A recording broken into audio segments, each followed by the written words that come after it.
Hey everyone, welcome back to my channel Scale Up. In this quick tutorial, I will show you how you can fix Messenger call not working in iPhone. It's super easy to do. Let's get started. Open up your Messenger app and let me show you how you can check it out if your call is not working. So once you are on the chat box, you will see this option on the top and you will never see this option over here. So in this case you have to go another app. You will see over here on the top call option. Click on that and then you will see this.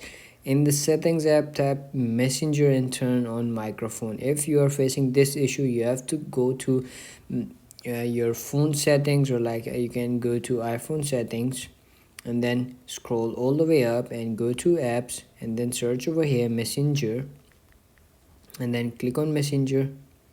Once you click on that, you will see this microphone option over here at the fourth. So first you have to do is turn this on and you will never face this issue. If you are using cellular data on your phone, so you have to do is click on that lost option over here, cellular data, to turn this on. And once you click on the call or get on the call, you will never face any issue now. So that's it. If you are facing any issue, simply comment in the down and I will check it out and I will make it for you guys, that video that you are facing that issue. And that's it. If you found this video helpful, don't forget to like my video, subscribe my channel Scale Up, and also drop me a comment for more tips and tricks videos. Thanks for watching. See you in the next video. Have a nice day. Bye bye.